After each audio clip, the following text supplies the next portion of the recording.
जय हिंद। आप लोगों का स्वागत है हमारे बिलोटी टीचिंग सेंटर में। आज हम लोग फिर से एक बार रसायन शास्त्र का अगला टॉपिक पढ़ेंगे, यानी केमिस्ट्री का अगला टॉपिक पढ़ेंगे।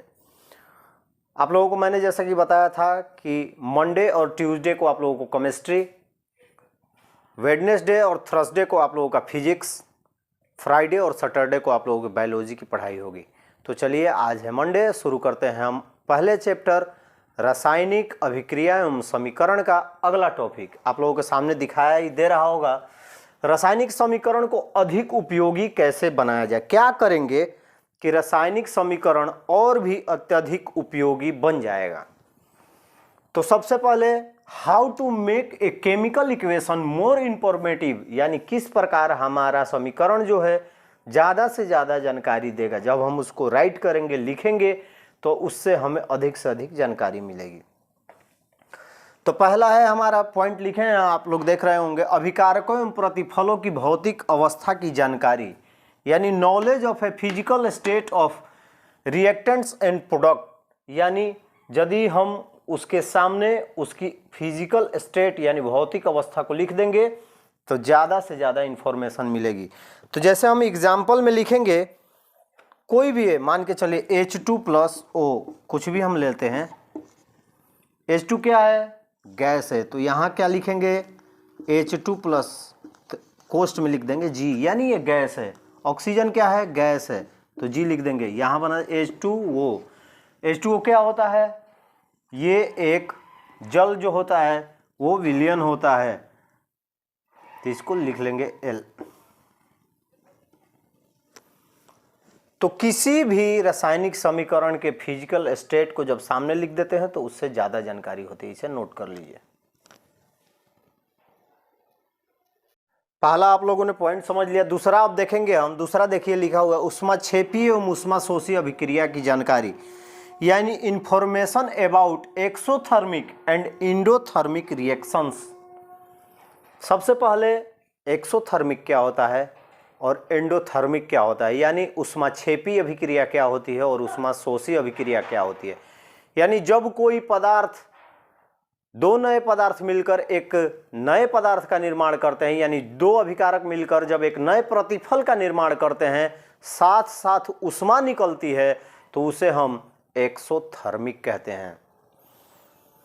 और जब कोई पदार्थ ऊष्मा को अवशोषित करके, यानी क्या करता है, वो ऊष्मा को खींचता है, अवशोषित करके नए प्रतिफल का निर्माण करता है, तो उसे हम ऊष्माशोषी कहते हैं। ऊष्माक्षेपी मतलब ऊष्मा का बाहर निकलना, ऊष्माशोषी मतलब अट्रैक्ट द हीट। तो उसमें हम जब इक्वेशन लिखते हैं तो सीधे सीधे जब लिखेंगे तो लिखेंगे कि N2 plus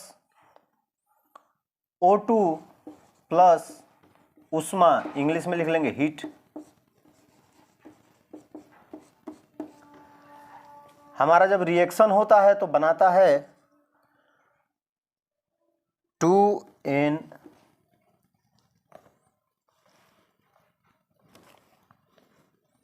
O।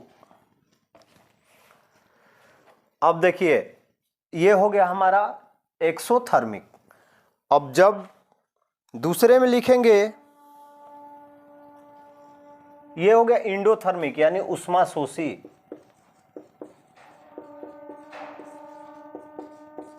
Endothermic.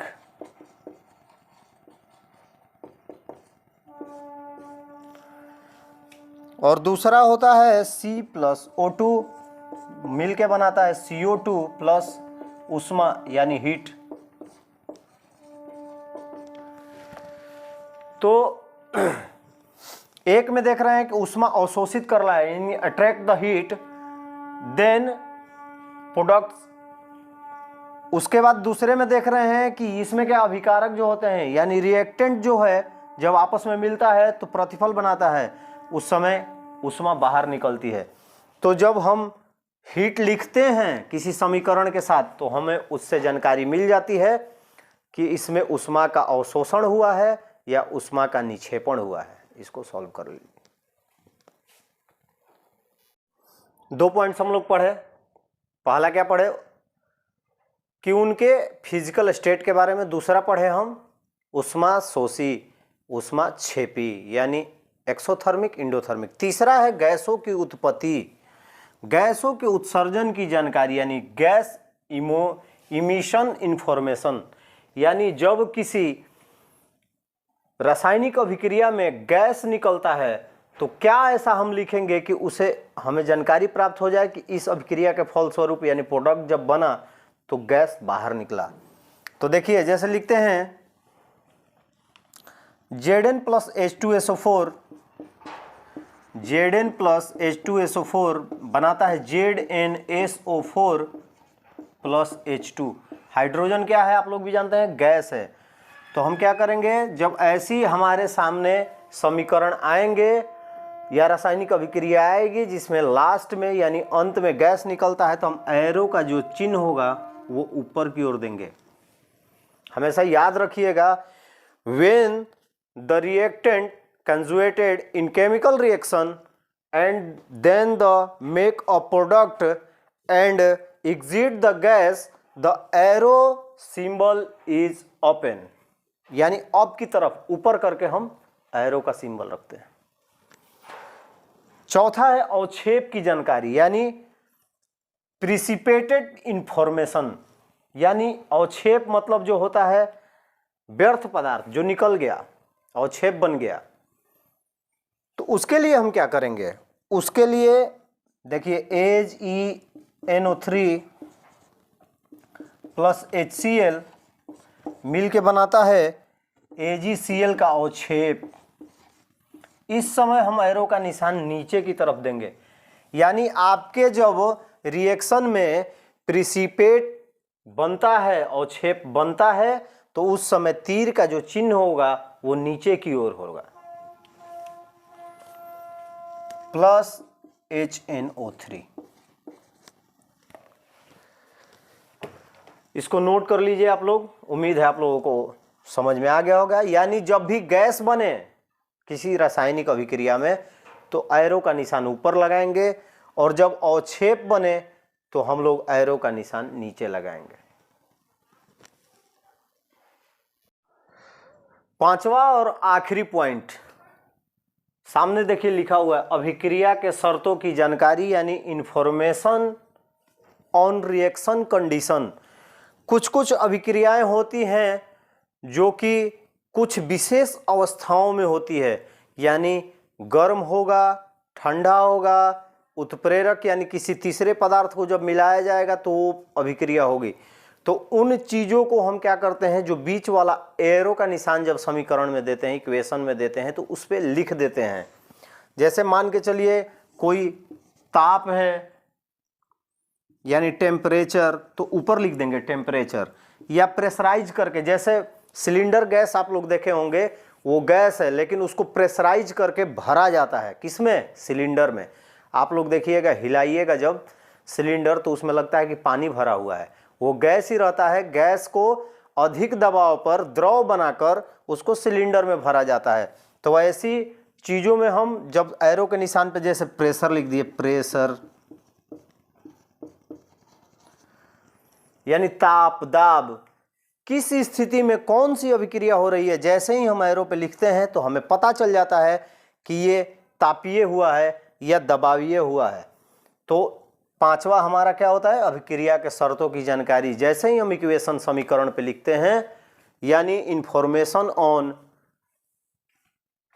Reaction condition, जैसे ही अभिक्रिया के शर्तों की जानकारी एरो पे लिख देते हैं, हमें क्लियर हो जाता है कि इस माध्यम में या इस ताप में या इस दाब में ये अभिक्रिया हुई है। इससे हमें ये जानकारी मिलती है। उम्मीद है आप लोगों का ये जो पॉइंट है कि रासायनिक समीकरण को अधिक उपयोगी कैसे बनाया जाता है, ये समझ में आ गया होगा। इसको नोट कर लीजिए। हम लोगों ने अभी पढ़ा कि रासायनिक अभिक्रियाओं को किस प्रकार से उपयोगी हम बनाएंगे, रासायनिक समीकरण को किस प्रकार से हम लोग उपयोगी बनाएंगे। अब पढ़ेंगे कि रासायनिक अभिक्रियाओं के कितने भाई होते हैं, यानी रासायनिक अभिक्रियाओं के प्रकार, टाइप्स ऑफ केमिकल रिएक्शंस, यानी कौन सी अभिक्रिया कैसी होती है रासायनिक अभिक्रियाएं कितने प्रकार की होती हैं, तो आप लोगों को पीछे देख रहा होगा कि पहला जो है संयोजन या संश्लेषण अभिक्रिया, कॉम्बिनेशन और सिंथेसिस रिएक्शन। तो हमेशा याद रखिएगा कि जब दो पदार्थ आपस में मिलकर एक नए पदार्थ का निर्माण करते हैं तो उसे संयोजन या संश्लेषण अभिक्रिया कहते हैं।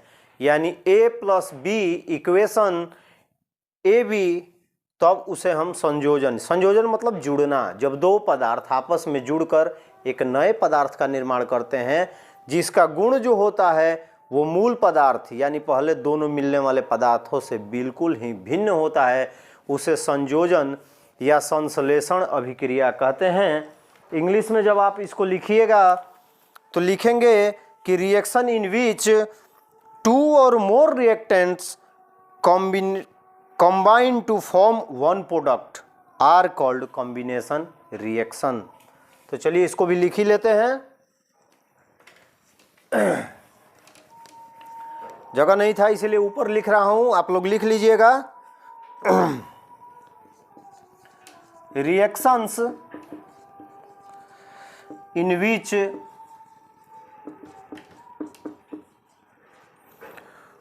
टू और मोर reactant combine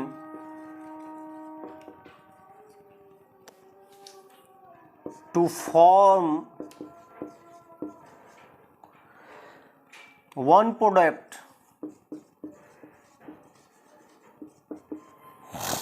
are called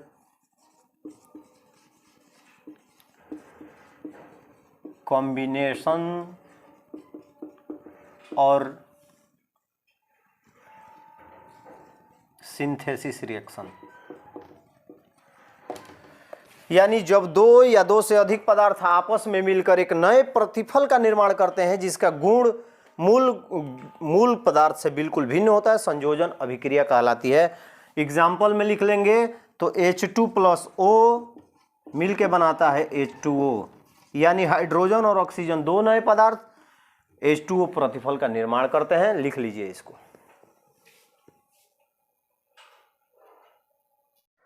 पहला आप लोगों ने देखा संश्लेषण या संयोजन यानी कॉम्बिनेशन और सिंथेसिस। दूसरा हमारा है वियोजन या अपघटन अभिक्रिया। वियोजन मतलब टूटना होता है, अपघटन मतलब टूटना, इसका डीकम्पोजिशन हो चुका है यानी डीकम्पोजिशन रिएक्शन।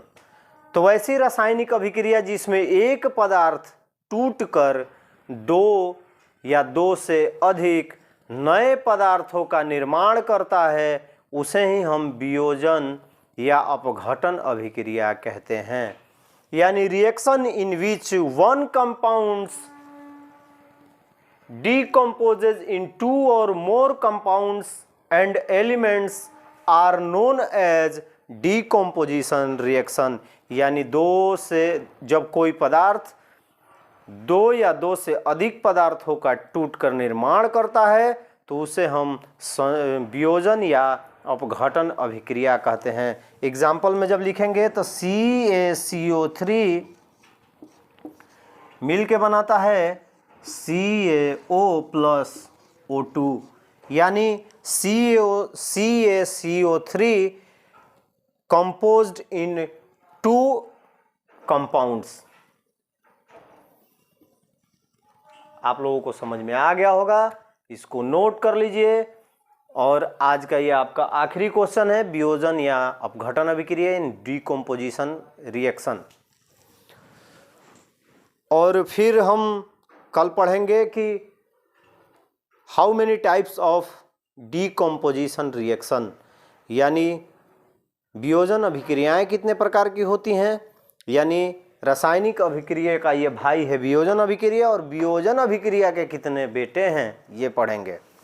और सब लोग पढ़िए, और जहां आप लोगों को समझ में नहीं आता है तो एक बार ज़रूर कमेंट बॉक्स में अपना कमेंट कर दीजिए, आपको फिर से वो टॉपिक समझाया जाएगा।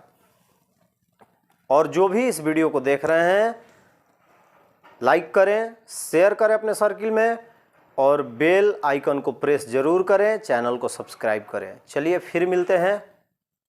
जय हिंद।